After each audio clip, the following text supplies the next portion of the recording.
It's really a great thrill to be here to talk to you about our research. It's basically catching malware in mass, DNS, and IP style. And my name is Dia, and I work at OpenDNS as a senior security researcher.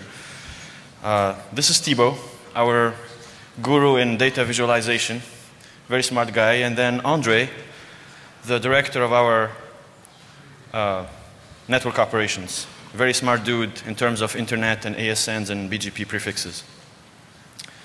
Let's look at the agenda of today. So we'll start with an introduction about OpenDNS's global presence, and then we'll dive directly into the main parts of the talk.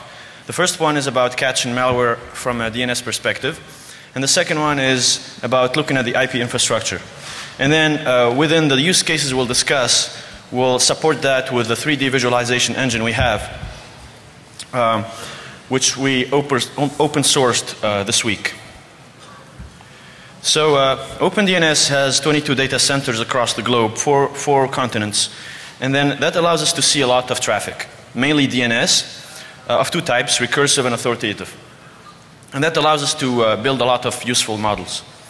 Now, the first part will be about caching malware from a DNS perspective.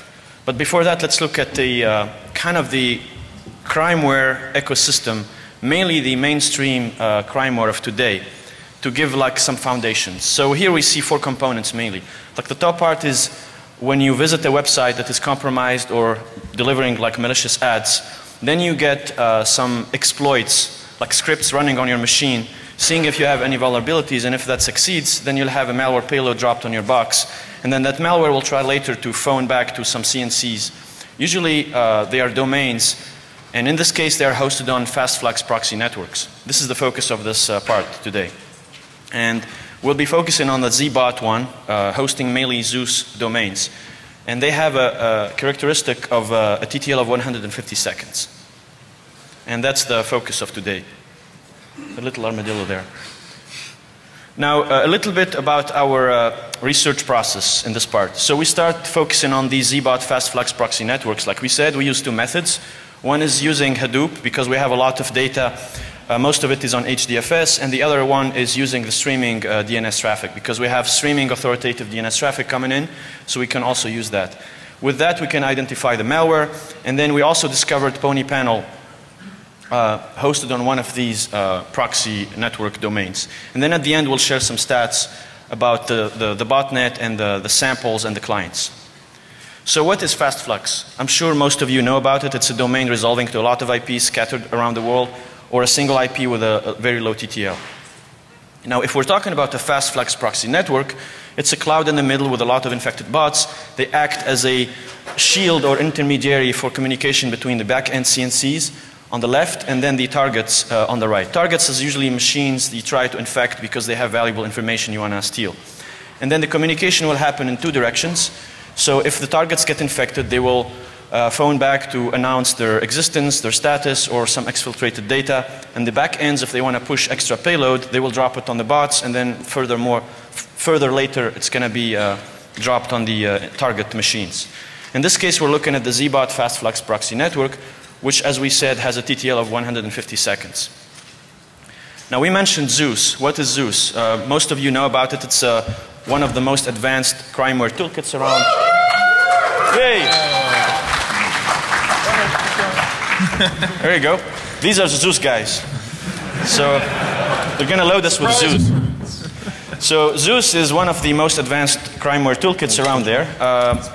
You feed it with an input, which is usually a configuration file, and web injects. And the configuration file would have the config URLs, binary URLs, and drop zone URLs. And then you give that to the builder, and it will spit out the binary file. Now, on the other side, you have a control panel, and that one will let the adversary control his botnet, because he will see what kind of machines got infected, and he can monitor his gains, in other words. This slide shows you a timeline of the Zeus variants that we saw over the years. Be quiet. Nobody really cares about Zeus. I know. I care about you. I do care about you. You know what we care about? We care about our new speakers. Thank you. How about some love for the new speakers?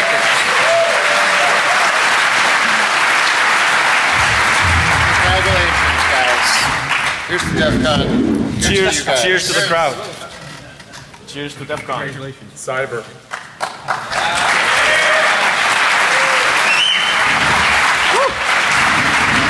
Thanks a lot.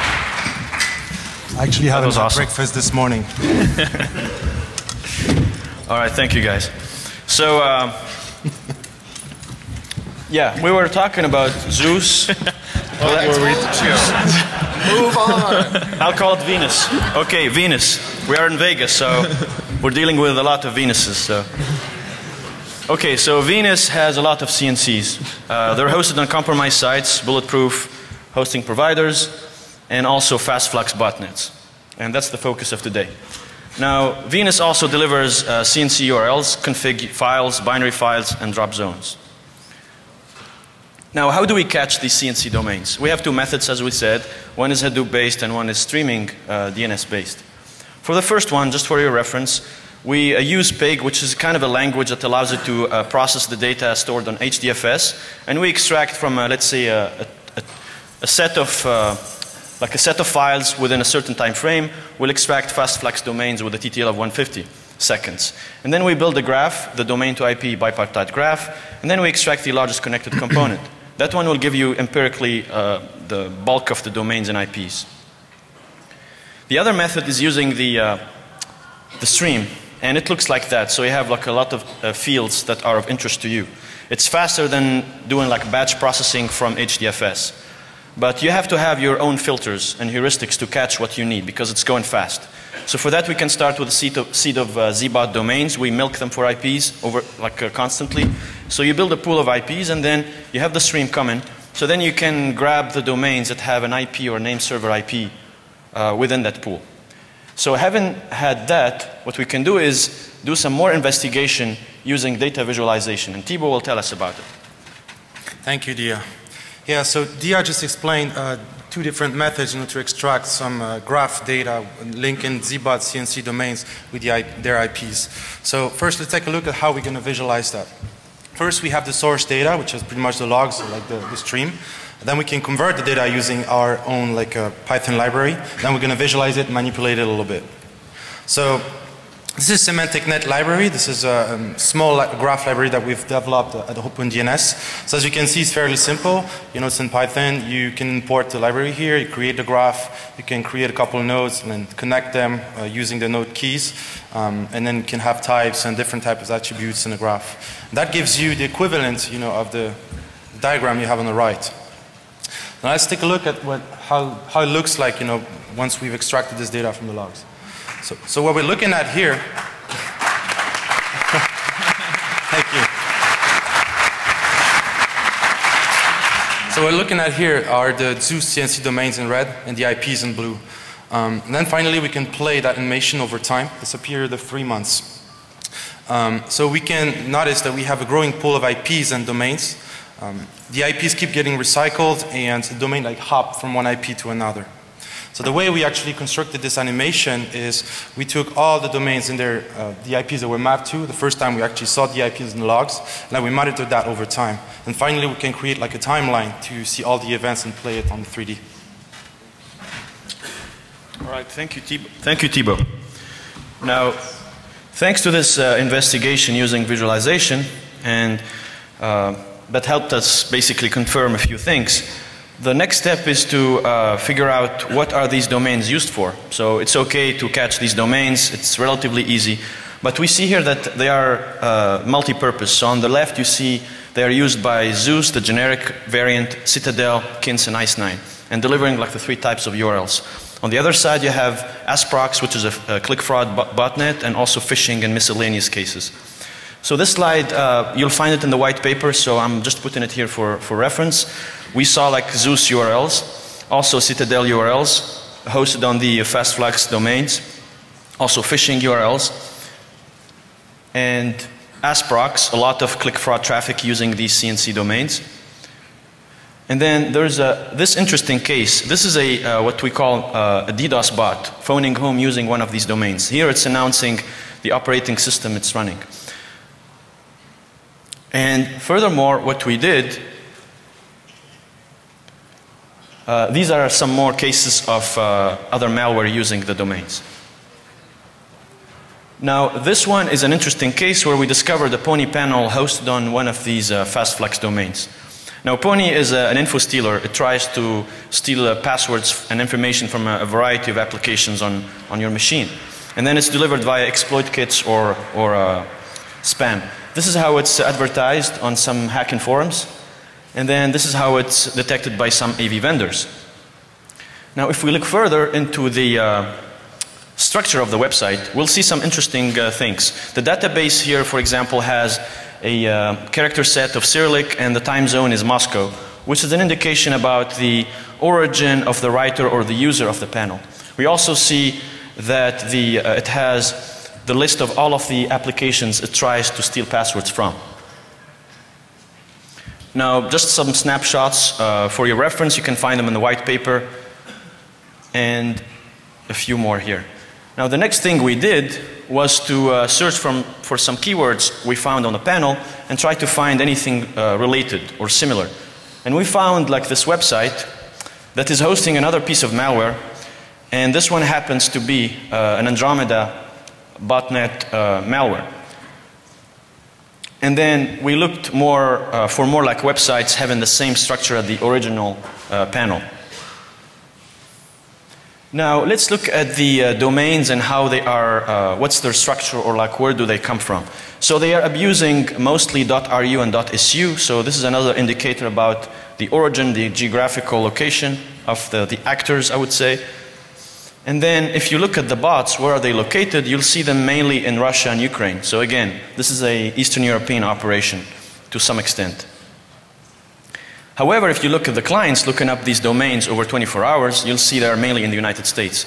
Well, you could say that's because OpenDNS has mainly traffic in the United States, but also maybe because a lot of valuable information is in North American machines, mainly like banking information. Because again, Zeus is a banking Trojan, so it would make sense. Now finally, what we did with these fastflex domains, we tried to see what kind of malware is phoning back to them. And we saw with no surprise ZBot is the top list, and then also Upatry. Upatry is like a first stage downloader that will bring down on your machine extra maliciousness. And in this case, it's been involved with Zeus Game Over, like a very virulent variant of Zeus. So in summary, about this part dealing with DNS, we shared with you information and research about the ZBot Fastflex proxy network. I mean, Fastflex has been around, people know about it, but in this case, this Fastflex proxy network is alive. It's very active, it's multi-purpose, used by a variety of malware, and it's mainly hosted in Russia and Ukraine, targeting machines in North America, and abusing mostly .ru and .su. So that's kind of interesting to look at this very current threat. Now, having covered the DNS style, how about the IP style? Because that's kind of the complement of the study here. So for that, we looked at two different granularities. Usually IP reputation systems, they assign scores to IPs, prefixes or ASNs by just counting the number of domains and IPs living on those structures or entities.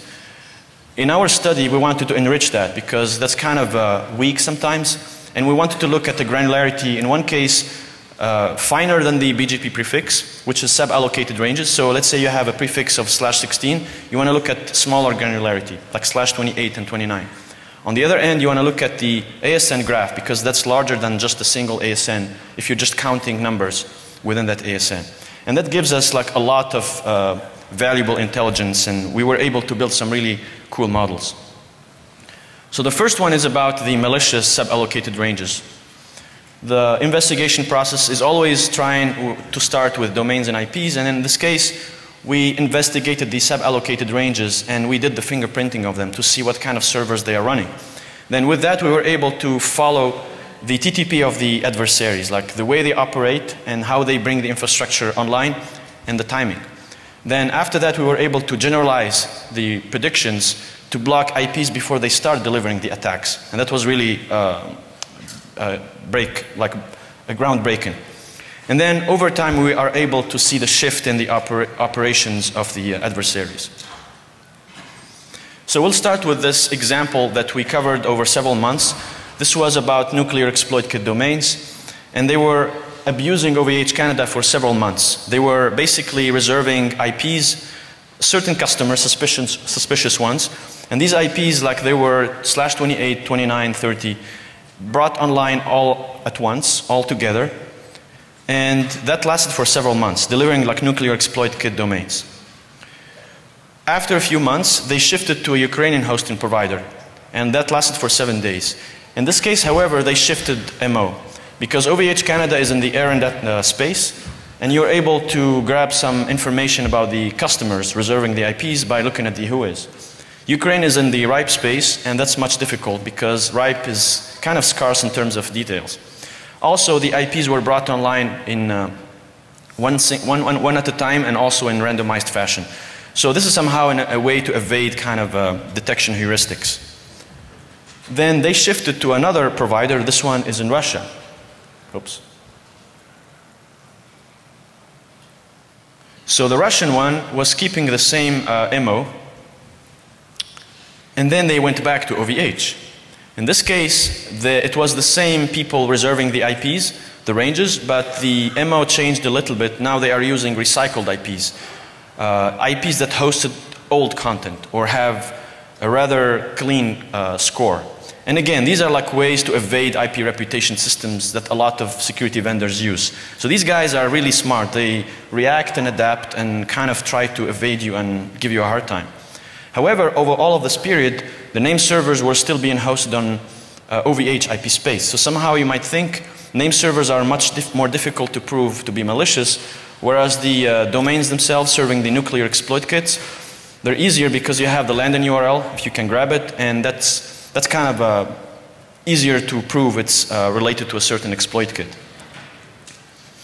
Now this animation shows you the ephemeral pattern of these domains. You have a lot of them pop on a single IP. It's kind of a fireworks pattern here over time.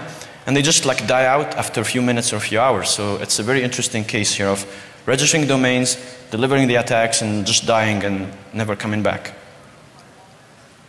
Now we did a blog back in February about the study, and we also took down a lot of these domains in cooperation with the research group Malware Must Die. Now having said that, how can we push this further and kind of give a hard time back to the adversaries? What's your prediction for the fight? Prediction? Yes, prediction. Oops, hold on. What's your prediction for the fight? Prediction? Yes, prediction. Pain.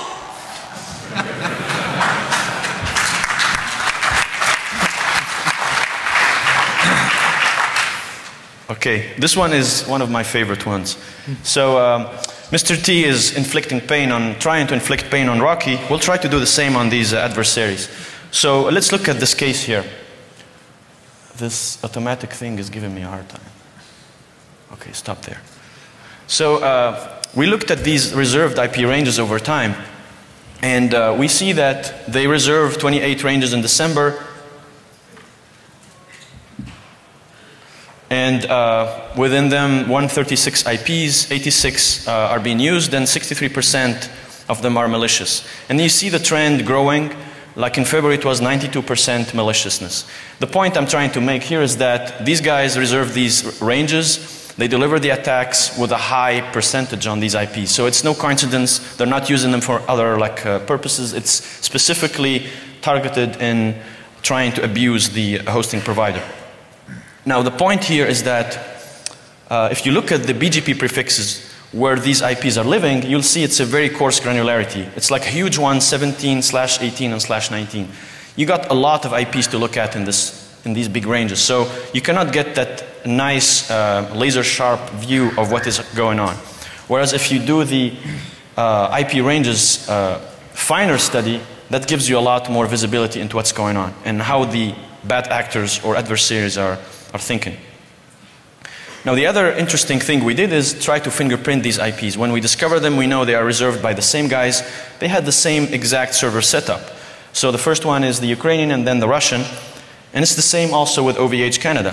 So the point here is that by looking at the reserved IP ranges by the same guys and also the same fingerprints, And we saw over time that they always exclusively serve the attacks. Again, this is a pre-established operation being carried over and over again, and it's still coincidence. So it's kind of interesting to see that, knowing those facts, we're able to predictively block these IPs before any domain starts resolving to them. So that's kind of the breakthrough in this study. Now, over time, we also saw that the adversaries were shifting MO. Now, they know what we know. So the trend that we saw growing is that they started abusing compromised domains. Like domains that were benign, they just go and inject malicious subdomains under them. And we did a study about that. So we started detecting that, and we collected the IPs that where these subdomains were being hosted. And we had like a list of all of the most abused ASNs. We were also looking always at a finer granularity than the big ASNs. So we looked at small scale providers, trying to see if they were abused or rogue, like bulletproof hosting providers. And then over time we were able to kind of see the evolution of the techniques and methods of these adversaries. And that was quite interesting. So in this case, these malicious subdomains were delivering exploit kits mainly, and they were dropping Zeus variants if the infection chain succeeds. And GoDaddy was the most abused in this case, unfortunately for them. Now, looking at the top abused ASNs, again, OVH is on the top. 18% of the IPs were malicious, were from OVH within a sample of malicious IPs. And we also have ASNs scattered across Europe and North America. Now, this table here summarizes the evolution of the TTP of the adversaries. This one is really cool. I like it because it kind of gives you the whole picture. So before is like a few months ago, and now is the current state. So they used to abuse like registered domains under certain ccTLDs and exclusively use them for the attacks. Nowadays they complement that with abused subdomains, abused domains under which they inject subdomains. The second thing is that the IPs that they reserved, they were all exclusively for attacks. Nowadays, they complement that with recycled IPs that hosted legit stuff. And third, they used to bring the IPs all in contiguous chunks, all together. Nowadays, it's like randomized, one at a time, whenever they feel like it. Again, it's like evasion techniques that are clear in this case. And finally, we said that they used to abuse OVH Canada, and it was possible to take advantage of the Aaron who is, because it tells us the customer reserving these IPs. Whereas now they are using OVH Europe, and it's in the ripe space, which is scarce in details. And on top of that, they are using different countries' IP pools.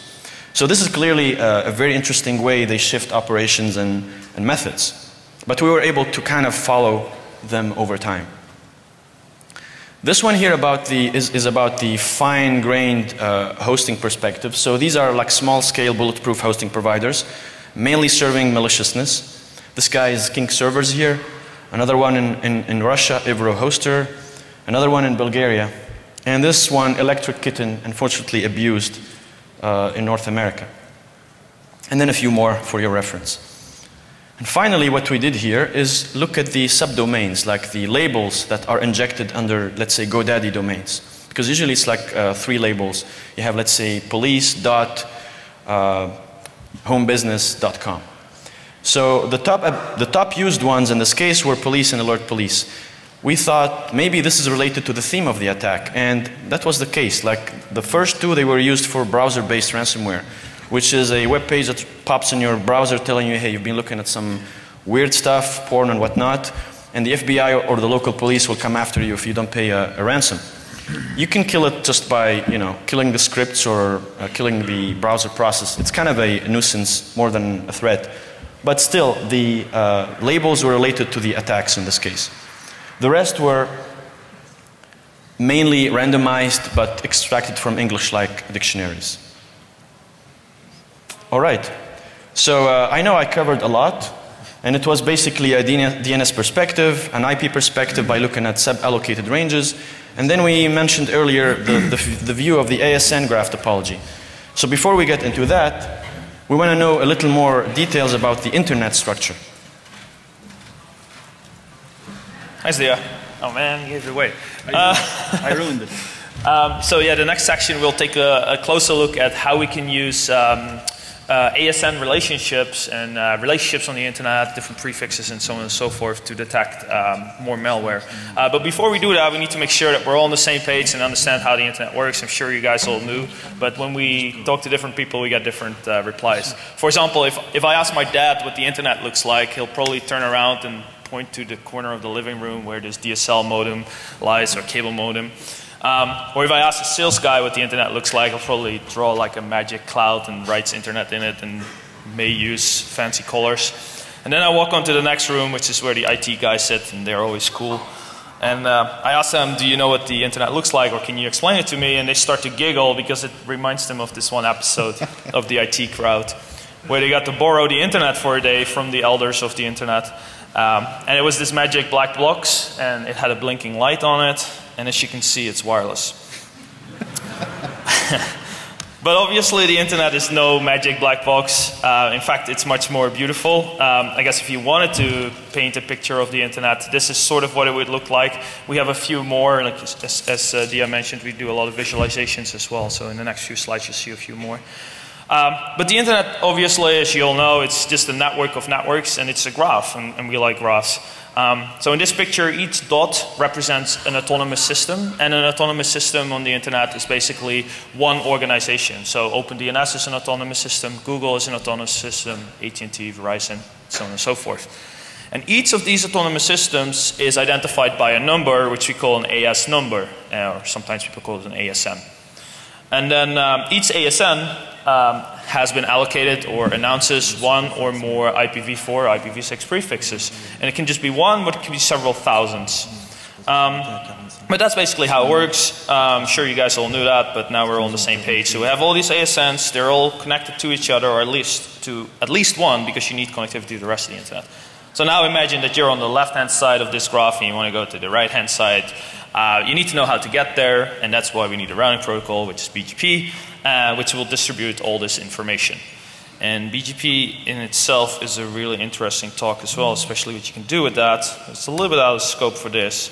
But basically what we're doing is we're building a graph using BGP data. You can find all kinds of public data, route views, RIPE. We use our own data, BGP-Mon. Just so you know, there's about 500,000 prefixes out there and about 48,000 ASNs. So you can build a really, really large graph, which actually has some challenges when you start to visualize that. These are just some references. But yeah, this is how you would build the graph. Just focus on the last line, which are two items in there colored in red. So one is the actual prefix, 67.215.94.0/24. And then this next part is the AS path. And that shows how ASNs are connected to each other. And you can infer all kinds of interesting data from that. In this case, the one on the right-hand side, 36692, is OpenDNS. It's connected to 2914, and from that I know, oh, well, that's NTT, so OpenDNS buys from NTT, and so on and so forth. You can see all kinds of interesting data from that. And then basically we produce a graph, and then we can use that for further analysis. Thank you, Andre.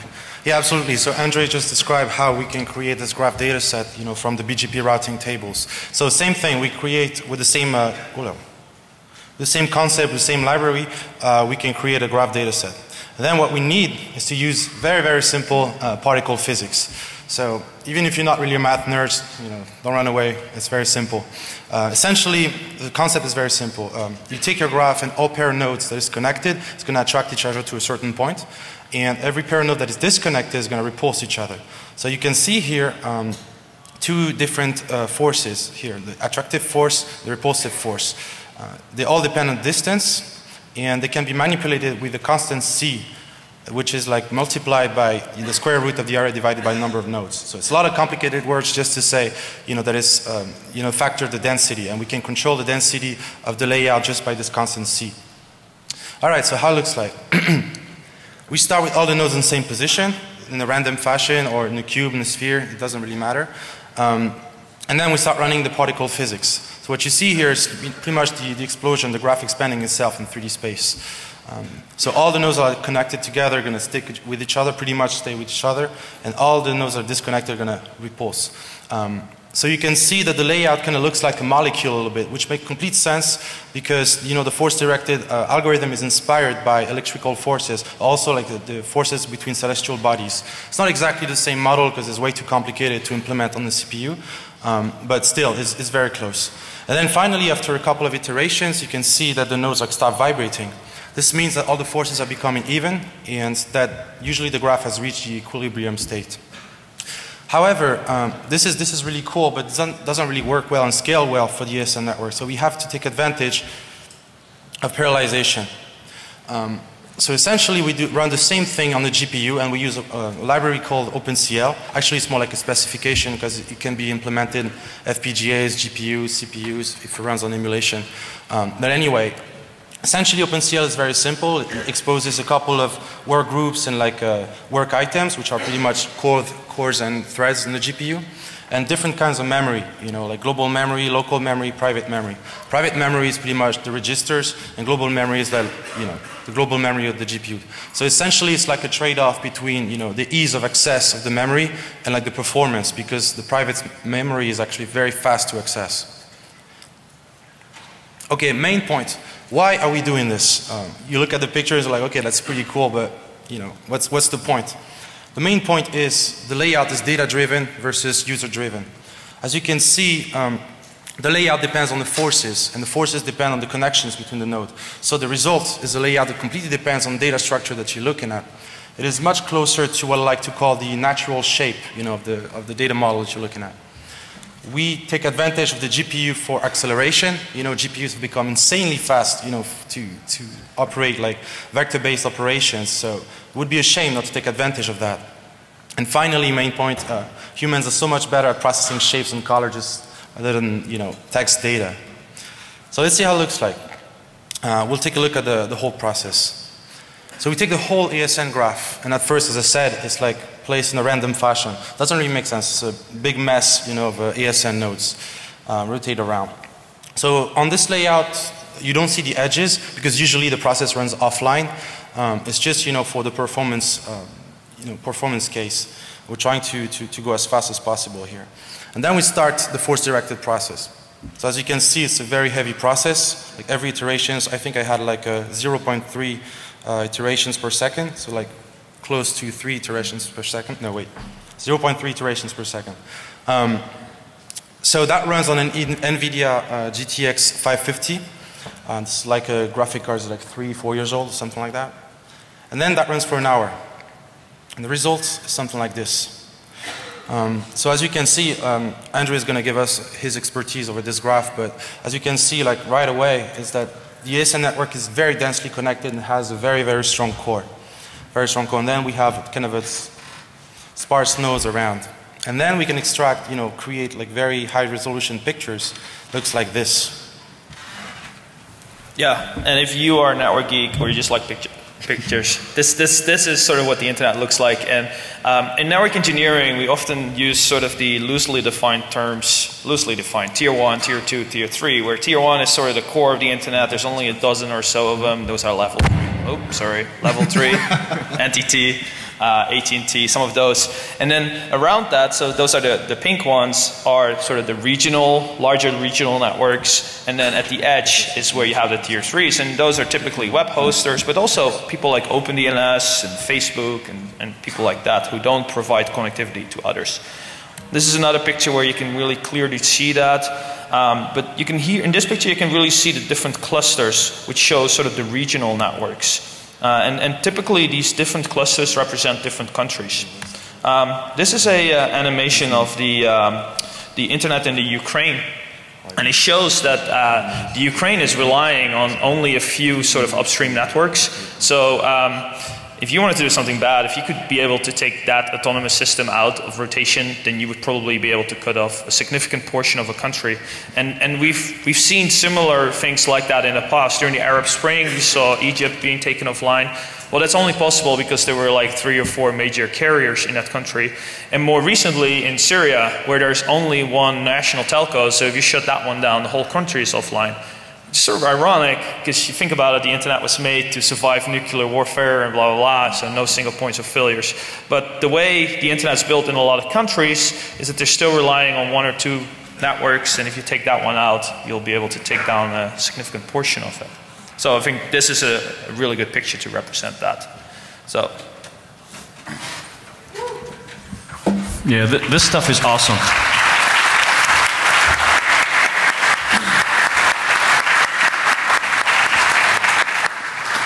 So thanks Thibaut and Andre for this perspective about the ASN network. Now the thing is, we're looking after maliciousness.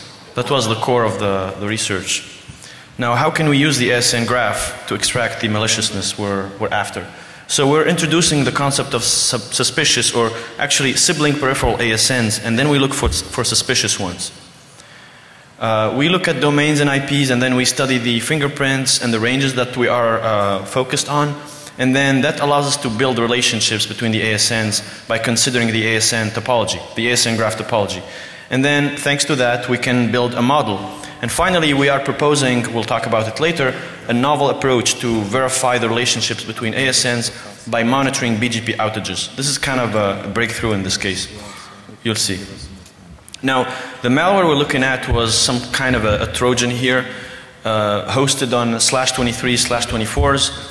And we took a sample of these IPs. This is how it's described on VT by some AV vendors. And we took the sample of IPs and we did the fingerprinting again, and we saw the interesting case of the previous study, which is all of them have the same server setup. So we have two clusters of kind of server setups here.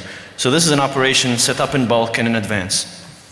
Now looking at the ASN graph topology, we introduced the concepts of SPN.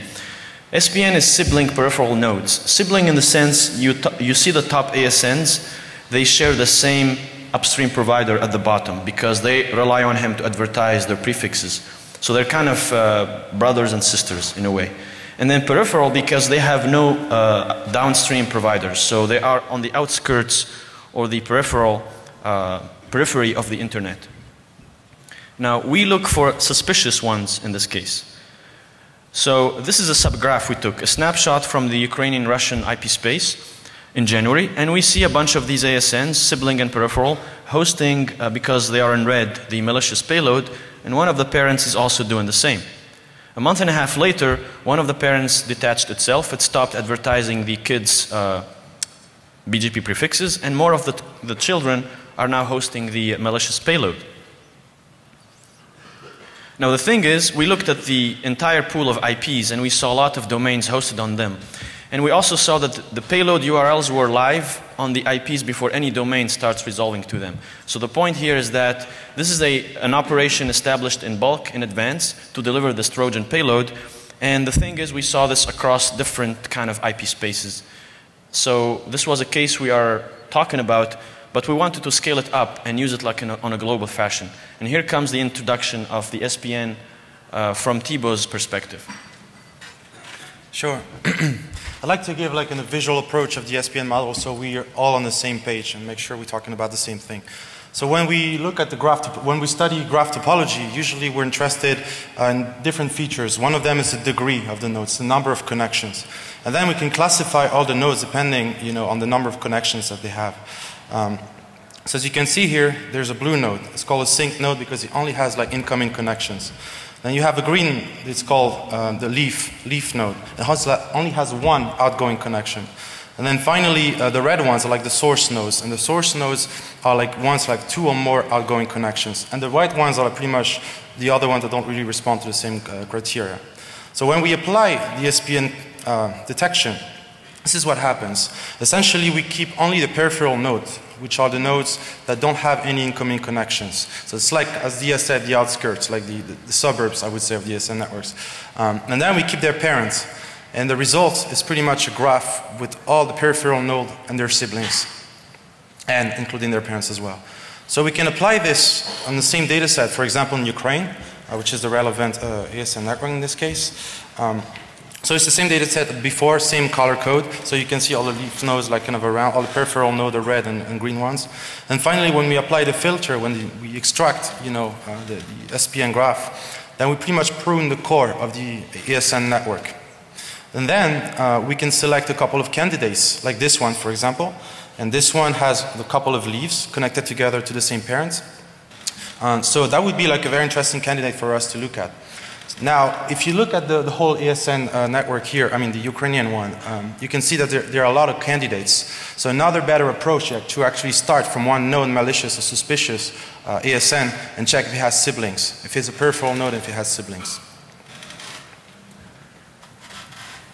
Okay, cool. So I want to do one step back and sort of summarize what Dia just said. So what we found was basically a whole bunch of prefixes that were hosted by different ASNs, and you can see them here. The ones in red were hosting similar type of malware, and when we scanned them, they had the exact same fingerprint.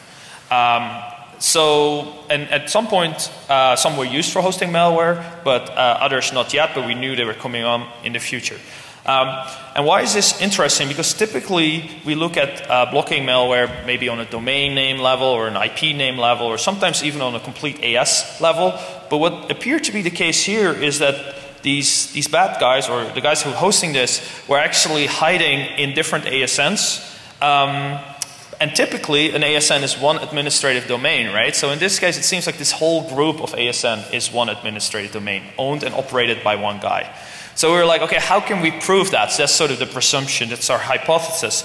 So we figured, well, maybe if one of these ASNs goes down and they were actually owned and operated by the same guy running on the same infrastructure, then all the other ones must go down as well because they're running on the same infrastructure. That was sort of the idea. So we were like, okay, how can we prove that? So we looked at BGP outage data. So we used data from the guys at bgpmon.net. They have like 2 years worth of all the outages on the internet that you can query. How does that work? How do they get that? You can look at update messages and withdrawal messages. Those are sort of the two main BGP messages. And I'm not going to go into detail, but basically if you look at a withdrawal, then the prefix is unreachable, and then an hour later there's an update. And you do that from hundreds of routers at the same time, and then you basically correlate when there's an outage. So that's what we did. And we looked at all these ASNs and see if there were overlapping outages. And this was the result, which is a lot of text, I know, and a lot of numbers, but basically it's a table showing all the ASNs and the overlapping outages at the same time. And the main takeaway here is that the numbers are really high. So this is over the course of 6 months or so. So I'm zooming in to three ASNs here. One is the upstream ASN, because obviously you can say if the upstream one goes down, the one that's called 48361, then all the rest must go down as well. It makes total sense. But what we see in this case is that the upstream one provider maintained up and running for most of the time, but the two other ones, which are just two of the child ones, went down 22 times at the exact same time over the course of 6 months. So here are two examples. This is just for the month of July. Again, it's a bunch of text, but you can see that, or what it shows is that two of these ASNs went down at the exact same time, sometimes for 497 minutes, 479 minutes, 33 minutes, 63 minutes, exact same time, exact same start time, end time, duration. So what does that mean? I think with this we sort of proved that, you know, these different ASNs are actually owned and operated by the same guys. They just have multiple ASNs and hiding behind that. So we're sure that they're relying on the same infrastructure. Could be just the same data center, could be the same router or switch. That switch goes down, the thing goes down. But we're definitely sure that the same organization. And in fact, you might even go further and say it could even be hosted on the same physical hardware, the same servers have multiple IP addresses running on different ASNs. But in any ways, it's a unique approach to find these sort of sibling ASNs that could be related. And it also allows us to quickly, if we know a bad ASN, we'll just run the script. It will tell us which other ASNs are related or have the same outages.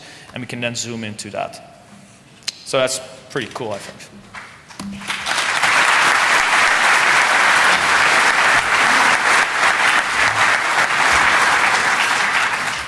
Thank you, guys. So, in conclusion, what we shared with you was research about catching maliciousness on the internet from a DNS and IP perspective. For DNS, we looked at the ZBot Fast Flux proxy network. We described how we catch the domains and how it's multi-purpose and highly used by current malware. And then on the IP side, we looked at two granularities, the sub-allocated ranges and the ASN graph topology.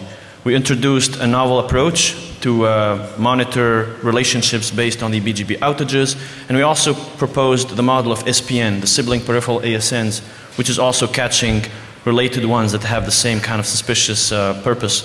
And finally, we open sourced our 3D visualization engine that Thibaut described this week. So it's on GitHub. You should use it and contribute back. It's all for the community, and we'll be very happy to see you contribute back.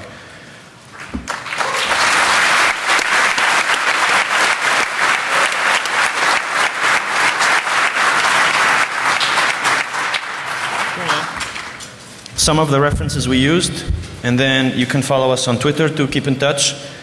And thank you again, and if you have any questions and we have the time, feel free to ask.